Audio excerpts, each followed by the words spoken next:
يا جماعه تعرفوا ان ترطيب البشره دي اهم خطوه في روتين العنايه ببشرتنا، وان انا كمان والله العظيم خطوه ما اقدرش ان انا استغنى عنها. ولو خيروني ان انا ادفع فلوس كتير جدا في مرطب ولا غسول ولا واقي شمس هختار المرطب وانا مغمضه، لان خطوه الترطيب دي الخطوه الوحيده اللي كفيله تخلي بشرتنا ما يظهرلهاش حبوب ولا اثار حبوب ولا تجاعيد. تخلي دايما بشرتنا شكلها صحي وناضر وفيها لمعه كده طبيعيه، ما تبقاش مجهده ولا شاحبه ولا كل المشاكل اللي حرفيا كلنا بنعاني منها في بعض الاوقات. بس كل الفكره انك لازم تبقي فاهمه وعارفه كويس قوي ازاي تختاري المرطب الصح اللي يناسب نوع بشرتك، لان زي ما هي خطوه سهله وبسيطه وجميله وممكن تغنيكي عن كل انواع السيرمز وكريمات التفتيح اللي بتكون موجوده، بس للاسف لو اخترتي مرطب غلط وانت كانت بشرتك مثلا دهنيه او معرضه للحبوب كفيل ان هو يدمر بشرتك حبوب. فقررت بقى النهارده اعمل لكم تجميع على اكتر من 30 نوع مرطب موجودين في مصر وبره مصر، وباسعار تبدا تقريبا من حوالي 30 جنيه او اقل كمان، ومرطبات تنفع طبعا للبشره الدهنيه والمختلطه اللي زي حالاتي، ومرطبات تنفع للبشره الجافه والعاديه. وكالعاده هقول لكم في اخر الفيديو طبعا ازاي تستخدموا المرطب بطريقه صح عشان تلاقوا منه افضل نتيجه. وده يا جماعه هيكون ثالث فيديو في ازاي انك تعملي روتين نينجا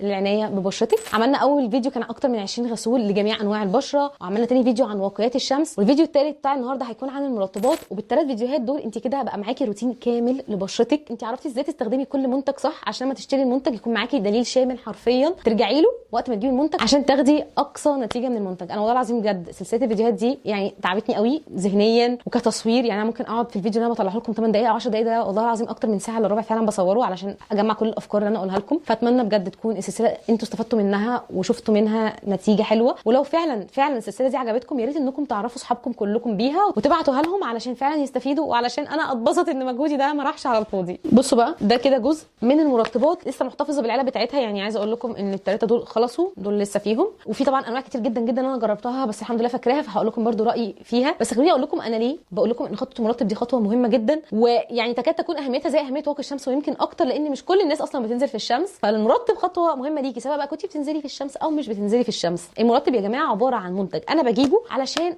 احافظ على حاجز البشره بتاعتي، عشان احمي بشرتي ان هي ما تفقدش الميه الطبيعيه اللي موجوده جواها، عشان احمي بشرتي كمان ان هي تحافظ على الترطيب الداخلي اللي موجود فيها. مجرد ما احنا حافظنا على الثلاث حاجات دول احنا كده حافظنا على بشره صحيه، حاجز بشره صحي، منعنا بشرتنا ان هي تكون عرضه ان هي يظهر لها حبوب. البشره هتبدا ان هي تتحسن مع الوقت، فتبدا اثار الحبوب اللي موجوده فيها تبدا ان هي تروح تماما. هنمنع ان البشره تكون متعطشه. يعني ايه؟ يعني دي هايدريتد سكين، بشره محتاجه ترطيب، متعطشه للترطيب. وبشره دي هايدريتد دي عارفه تعرفيها ازاي؟ لو انت بتستخدمي الفاونديشن وبتلاقي الفاونديشن بتاعك امتص بسرعه جدا، او انت بتحطي اي منتج على بشرتك ومجرد ما بتحطيه بتلاقي ان المنتج اختفى، دي بشره يعني عطشانه ان هي تترطب، عطشانه اي ماده فعاله تحسسها ان هي مترطبه. اعرفي كده على طول ان بشرتك دي هايدريتد. اكلمكم على اخر مرطب انا جربته، هو اغلى مرطب حرفيا استخدمته الفتره الاخيره، وهو الميديتوبيك اكوا تشاتل. المرطب ده انا استخدمته بسبب ان هو في ماده اسمها السنتيلا. ماده السنتيلا دي من افضل المواد اللي بترمم حاجز البشره، ولما جبته كنت جايباه في الشتاء اللي فات، كانت بشرتي حرفيا اتبهدلت مع دخول الشتاء، بدات ان هي احس ان هي بتاكلني واحس ان هي مشدوده واحس ان فيها قشور، فكنت محتاجه حاجه تدي ترطيب عميق للبشره وفي نفس الوقت ما تطلعنيش حبوب، لان انا بشره دهنيه معرضه للحبوب. فبيبقى اختيار المرطب هو اصعب حاجه لينا. يعني احنا يا جماعه كبشرات دهنيه لازم نركز كويس قوي في اختيار المرطب. قوامه تقيل شويه بس بيمتص بسرعه من على البشره، مش بيعمل اي ملمس دهني وما عمليش اي حبوب خالص، بس مشكلته طبعا شبه ما قلت لكم ان هو سعره عالي شويه. فانا حاليا الصراحه بدور على بديل ليه يكون فيه نفس المواد الفعاله ويكون سعره اقل عشان اجربه برده وارشحه لكم. بس يا جماعه جربتها كان الهيبتا بانسينول كريم، ده سعره عامل تقريبا 35 جنيه حاجه كده. يعني ده الهيبتا بانسينول مش البانسينول العادي. المفروض المرطب ده لكل انواع البشره. عايزه اوريكم قوامه.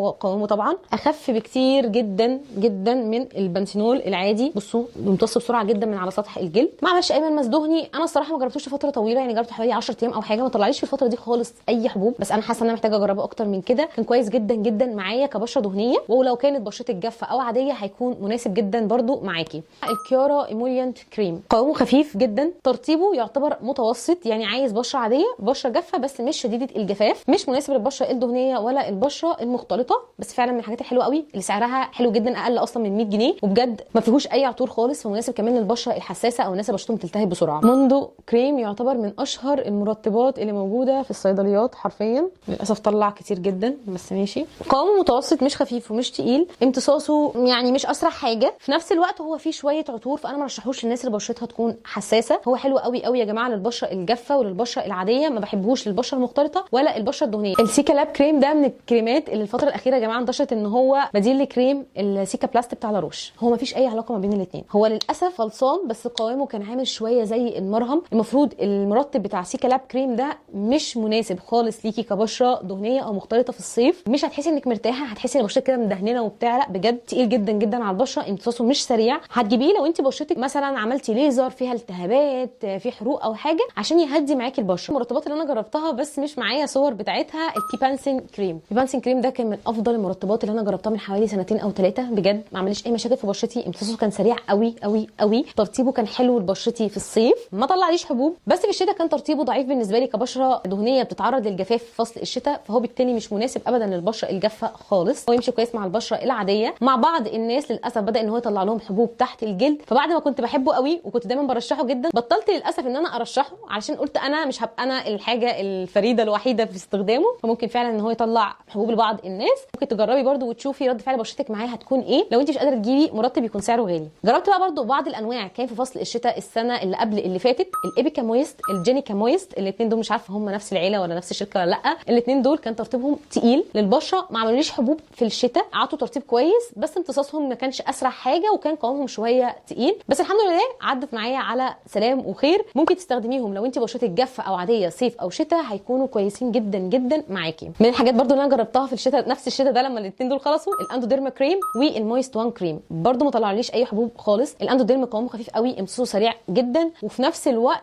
ترطيبه كويس للبشره. والمويست وان من احلى الحاجات اللي تستخدميها صيف او شتاء لو انت كانت بشرتك جافه او عاديه. بجد ترطيبه رائع. من الحاجات الوحشه جدا بقى جدا اللي انا جربتها هو الشان جل. بجد من اسوأ المرطبات، مش عشان اي حاجه غير ان انا كنت بحس ان انا حاطه برايمر على بشرتي، بجد اللي هو مفيش ترطيب، وشي بيزحلق كده، مش حاسه ان انا مرتاحه وانا حاطاه. عارفين احساس البرايمر؟ هو احساس البرايمر ما حبيتهوش خالص خالص خالص يعني. وتاني واحد النيتروجينا هيدرو بوست، ده من اكتر المرطبات اللي فيها عطور استخدمتها في حياتي. بشرتي كانت بتحرقني جدا وانا حاطاه. في نوعين منه، في نوع عادي فيه عطور وفي نوع فريجرانس فري. انا ده مش عارفه موجود في مصر ولا لا الصراحه، مش هدور عليه اصلا لاني مش هجيبه تاني. ترطيبه خفيف قوي قوي قوي للناس اللي بشرتهم جافه جدا، او الناس اللي بشرتهم بتتعرض للجفاف فصل الشتاء، مش هيكون مناسب ليكم. فنتفق اتفاق ان معظم المرطبات يا جماعه اللي بتكون مش مكتوب عليها بطريقه مباشره او مش مخصصه ان هي بتناسب البشره الدهنيه او البشره المعرضه للحبوب، للاسف لو انت جبتيها هتكون في نسبه ان هي تطلع لك حبوب. فلو انت الامكانيات مش معاكي كافيه انك تجيبي مرطب غالي، رغم ان انا البشره اللي بجد معرضه للحبوب، حاولي تحوشي، ومرطب بالذات ما تستخسريش فيه بجد. يعني في انواع واقيات شمس كتير رخيصه دلوقتي وبتنفع للبشره بتاعتنا، لكن المرطب لو انت فعلا جبتي نوع وانت شاكه 1% ان هو ممكن يطلع لك حبوب،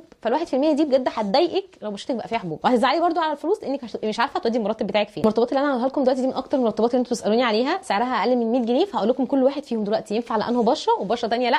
وفي تريكه مهمه جدا لازم تاخدوا بالكم منها، وخصوصا للناس اللي بشرتهم دهنيه او معرضه للحبوب. سيتروبانتين ده من المرطبات اللي هي المفروض الناس قالت ان هي بتناسب البشره الدهنيه والمختلطه، وللاسف طلعت حبوب لبنات كتير جدا جدا جربتها. هجيب لكم السكرينات من كومنتات البنات على ريك كنت منزلاه جربوه، فعلا بهدلت بشرتهم حبوب. فامتى تستخدميه؟ لو انت كانت بشرتك جافه عاديه، بشرتك مختلطه مش معرضه للحبوب، او انت ما عندكيش امكانيه تجيبي مرطب غالي بس هتجيبيه وتكوني مركزه كويس قوي. لو بشرتك طلع لها حبوب بعد استخدامه بفتره يعني اسبوعين او حاجه، اعرفي ان الحبوب دي بسببه ولازم انك توقفيه وقتها. تاني مرطب ينفع للبشره الدهنيه والمختلطه هو مرطب نولافير كريم. طب بس نفس الفكره ان في احتماليه ان هو يطلع حبوب، وهنمشي بنفس الطريقه اللي هنمشيها مع سيتروبانتين، هنجيبه وهنلاحظ هل هيطلع لنا حبوب ولا لا. المرطب اللي بعده هو ريفي 2 كريم، من المرطبات الحلوه جدا يا جماعه للبشره الجافه والعاديه، وفعلا ترطيبها كويس وعميق ومش سعرها غالي خالص، وبرده اقل من 100 جنيه. وطبعا بالنسبه للبنسينول هو من المرطبات الحلوه للبشره الجافه او البشره العاديه. في انواع كتير دلوقتي بقت غير بنسينول، ماكرو بنسينول وحاجات كتير جدا. يعني انا اللي جربته كان هيبتا بنسينول وكان كويس معايا. بقيت انواع بنسينول انا ما جربتهاش الصراحه. وبنسينول الاصلي انا جربته لايديا، حلو وترطيب زي الفل وكل حاجه، بس مش بيتفرد بسرعه، بياخد وقت عقبال ما يمتص، فعايز بشره جافه جدا، بشره عاديه جدا علشان يدي تاثير كويس للبشره. لكن بشره دهنيه اوعي تستخدميه، هيبهدل بشرتك حرفيا حبوب. لو احنا عايزين نطلع بره بقى رينج ال 100 جنيه ونجيب حاجه تكون مخصصه فعلا للبشره الدهنيه وبرده حاجه تكون مصريه، ففي مرطب بكلار هايدرا، ده من الحاجات الكويسه. وفي مرطب ديرماتيك برضو، الاثنين قوامهم خفيف امتصاصهم سريع. ديرماتيك فيه شويه عطور فمش هينفع الدهنيه الحساسه، لكن لو انت دهنيه او مختلطه عاديه مش حساسه وبيطلع حبوب هيكون كويس معاكم، وطبعا مش هيطلع لكم اي حبوب خالص. خليني بقى دلوقتي اكلمكم على اشهر مرطبات غاليه حرفيا انتوا كلكم نفسكم تجربوها. اول واحد فيهم مرطب سيرافي. يا جماعه سيرافي لوشن، سيرافي كريم، المرطبين دول مش مناسبين للناس اللي بشرتهم دهنيه ولا مختلطه ولا معرضه للحبوب.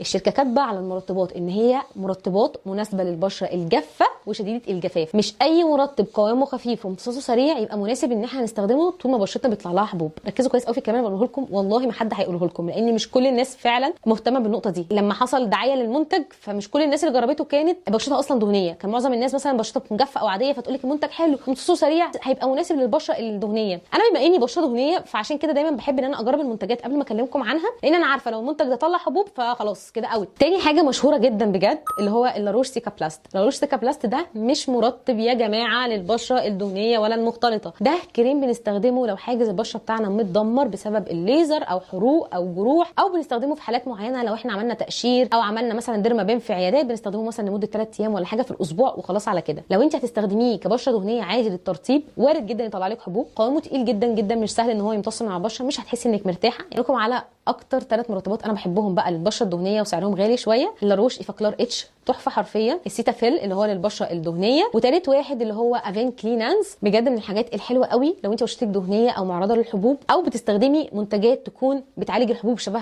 كبسولات الايزوتريبسينوين وبشرتك اتعرضت للجفاف فبتبقي محتاجه حاجه تديكي ترطيب عميق وفي نفس الوقت ما تطلعلكيش حبوب. وفي بقى نوعين حلوين قوي للبشره الجافه وشديده الجفاف والبشره العاديه، الكيو في كريم والبايوديرما اتوديرم كريم، تحفه جدا يا جماعه وترطيبهم عميق جدا جدا ومواد الفعاله فيهم تحفه حرفيا للبشره. دي بقى لمرطبات بلاش تستخدموها لبشرتكم علشان فعلا اضرارها كتير سواء بقى كانت بشرتك جافه او عاديه او غيره، وهي نيفيا سوفت وايفا وجلايسوليد وكل المرطبات اللي بتكون في شكل علب كده، هو دي واللي احنا عارفينها من اجدادنا. المرطبات دي بتكون فيها كيميكالز كتير قوي، المواد الفعاله اللي فيها بتكون اقل من كل الكيماويات والمواد الحافظه اللي بتكون موجوده فيها، بشرتك اصلا مش بتستفيد منها بنسبه كبيره، بلس ان هي مع الناس اللي بشرتها مختلطه ودهنيه ومعرضه للحبوب بتطلع حبوب بتعمل التهابات في البشره. الافضل ان احنا نجيب الحاجات دي نستخدمها لجسمنا، نستخدمها لايدينا، هيكون ترطيبها كويس. لكن بشرتنا انا ما انصحكيش خالص انك تستخدميها لبشرتك. فتعالوا بقى يا جماعه اوريكم ازاي نستخدم المرطب بطريقه صح علشان نلاقي منه افضل نتيجه. ده مرطب المفروض انا بجربه، غالبا الفيديو ده هينزل بعد ريفيو المرطب ده لان انا مصوره من فتره. مرطب اسمه نوت بوتانيكال. احنا علشان نرطب بشرتنا بطريقه صح بناخد المرطب بنحطه اولا على بشره تكون منديه، تمام؟ دي اول حاجه ودي خطوه مهمه جدا، يعني بعد ما تغسلي بشرتك على طول تستخدمي المرطب وتكوني لسه منشفاه كده وفيه الرطوبه. ليه؟ علشان المرطب يقفل على الرطوبه بتاعه البشره فيديكي ترطيب اعمق. بناخد من المرطب